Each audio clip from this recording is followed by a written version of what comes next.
Hello, in this video I want to show you how to enable or disable PIN password lock screen on Tolino Reader.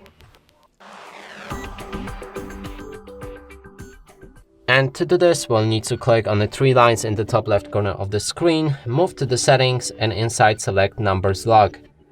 Right here you'll be able to enable it, then enter the number for your lock screen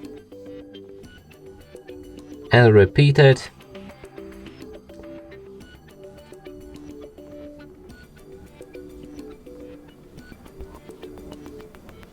And now we just set up our lock screen and we can, I guess, click on the power button to lock our screen.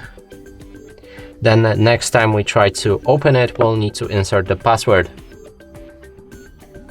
Now to remove this lock screen, we'll need to do basically the same thing. So make sure that your Tolino is unlocked and then navigate back to the settings.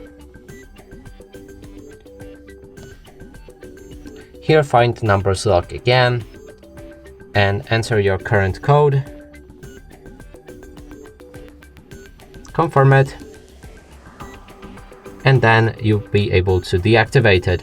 And that's it for this video. Hope you like it. Please consider subscribing to our channel, leave a like and a comment below.